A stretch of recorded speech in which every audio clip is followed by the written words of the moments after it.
Assalamualaikum warahmatullahi wabarakatuh. Perkenalkan, nama saya Bagas Kurniawan, prodi AHS semester 5. Di sini saya akan menjelaskan tentang makalah saya yang berjudul Konstitusi.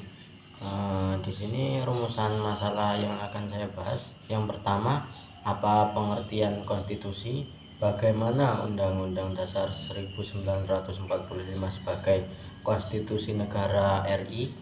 Dan yang terakhir, mengapa sistem ketatanegaraan di Indonesia menjadi konstitusi Republik Indonesia? Langsung saja kita ke pembahasan. Konstitusi, pengertian konstitusi atau undang-undang dasar dalam negara adalah sebuah norma, sistem politik dan hukum bentuk pada pemerintahan negara, biasanya dimodifikasikan sebagai dokumen tertulis. Itu pengertian singkat tentang konstitusi. Konstitusi sendiri kata lain adalah undang-undang dasar. Konstitusi umumnya merujuk pada pinjaman hak kepada warga masyarakatnya. Istilah konstitusi dapat diterapkan kepada seluruh hukum yang mendefinisikan fungsi pemerintahan negara. Konstitusi pada dasarnya memiliki pengertian luas, yaitu keseluruhan peraturan baik tertulis maupun tidak tertulis yang mengatur secara mengikat mengenai cara penyelenggaraan suatu pemerintahan. Itu tadi pengertian konstitusi. Dan menurut Hermann Heller, dia membagi pengertian konstitusi itu menjadi ada dua bagian. Yang pertama, konstitusi dalam pengertian politik sosiologi. Yang kedua, konstitusi merupakan suatu kesatuan kaidah yang hidup dalam masyarakat yang selanjutnya dijadikan suatu kesatuan kaidah yang hidup bermasyarakat yang selanjutnya dijadikan suatu kesatuan hukum. Konstitusi dalam hal ini sudah mengandung pengertian yang yuridis.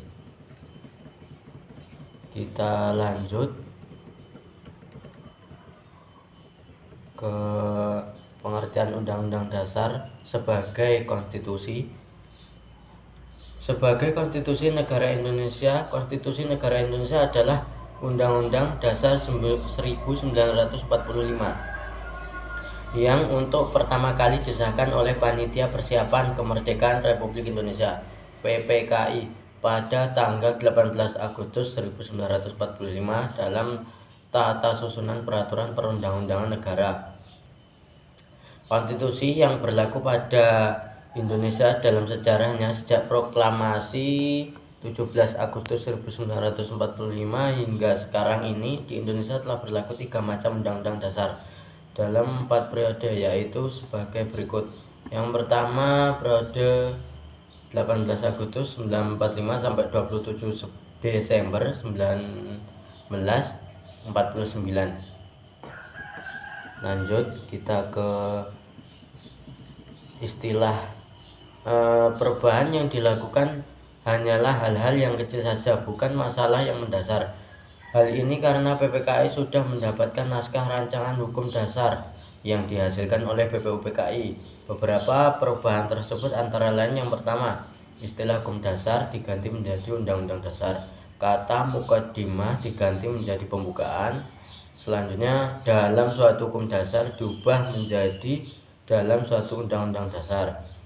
Yang D, tiadakannya ketentuan tentang perubahan undang-undang dasar yang sebelumnya tidak ada.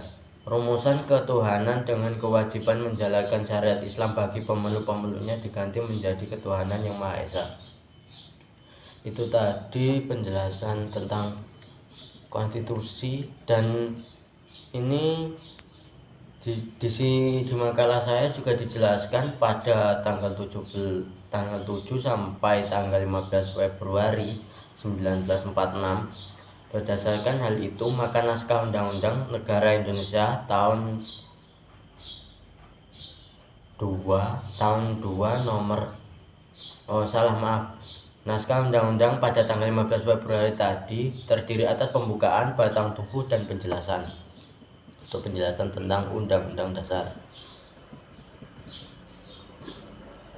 Konstitusi yang berlaku setelah Undang-Undang RIS yang berlaku adalah Undang-Undang Dasar Sementara UUDS tahun 1950. Undang-Undang Dasar Sementara dimaksud sebagai pengganti dari Undang-Undang RIS 1949 setelah Indonesia kembali ke bentuk negara kesatuan yang dituangkan dalam Undang-Undang Dasar Federal Nomor 7 Tahun 1950 tentang perubahan Konstitusi Republik Indonesia Serikat menjadi Undang-Undang Dasar Sementara.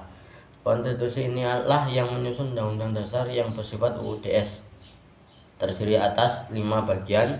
Yang pertama Mukadimah yang terdiri dari 4 ayat, yang kedua batang tubuh yang terdiri dari 6 bab dan 164 pasal, yang ketiga bentuk negara kesatuan dan bentuk pemerintahan republik, yang keempat sistem pemerintahan adalah parlementer untuk Undang-Undang Dasar 1950 yaitu UUDS tadi. Yang terakhir adanya Badan Konstituent yang akan menyusun Undang-Undang Dasar tetap sebagai pengganti UUD 1950. Istilah perubahan konstitusi itu sendiri mencangkup 2 pengertian, yaitu amandemen konstitusi dan pembaharuan konstitusi dalam amandemen konstitusi. Tentang perubahan undang-undang dasar dinyatakan pada pasal 37 Undang-Undang Dasar 1945. Ada 5 bagian. Ini jadi peralihan dan pasal peraturan tambahan. Dengan cara amandemen ini Undang-Undang Dasar 1945 yang asli masih berlaku. Naskah asli Undang-Undang Dasar 1945. Yang kedua, naskah perubahan pertama Undang-Undang Dasar 1945. Yang ketiga, naskah perubahan kedua Undang-Undang Dasar 1945. Naskah perubahan ketiga, naskah keempat, dan selanjutnya yaitu perubahan pertama, kedua, ketiga, dan keempat tersebut dituangkan dalam putusan MPR TAP MPR tentang Undang-Undang Dasar 1945. Yang putusan MPR tersebut tidak menggunakan nomor putusan majelis. Hal ini berbeda dengan putusan majelis lainnya, yaitu ketetapan majelis dan keputusan majelis yang menggunakan nomor keputusan majelis.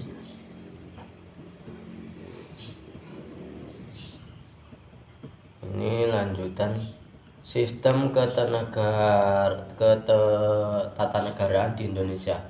Sistem ketatanegaraan di Indonesia menurut Undang-Undang Dasar 1945 yaitu ada 4 bagian. Yang pertama, bentuk negara adalah kesatuan, bentuk pemerintahan adalah republik, sistem pemerintahan adalah presidensial. Yang terakhir, sistem politik adalah demokrasi atau kedaulatan rakyat. Ini beberapa pengertian.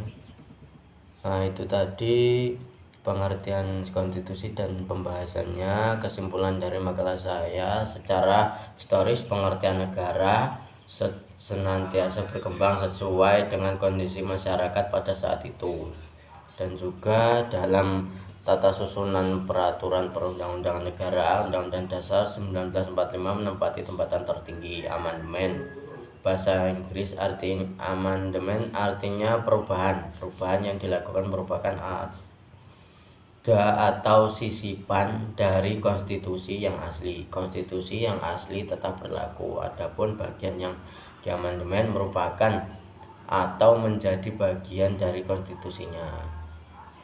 Sedikit pembahasan saya tentang makalah konstitusi. Apabila kurang jelas, saya mohon maaf. Mari kita diskusikan bersama. Wallahul muwaffiq ila aqwamit thoriq. Wassalamualaikum warahmatullahi wabarakatuh.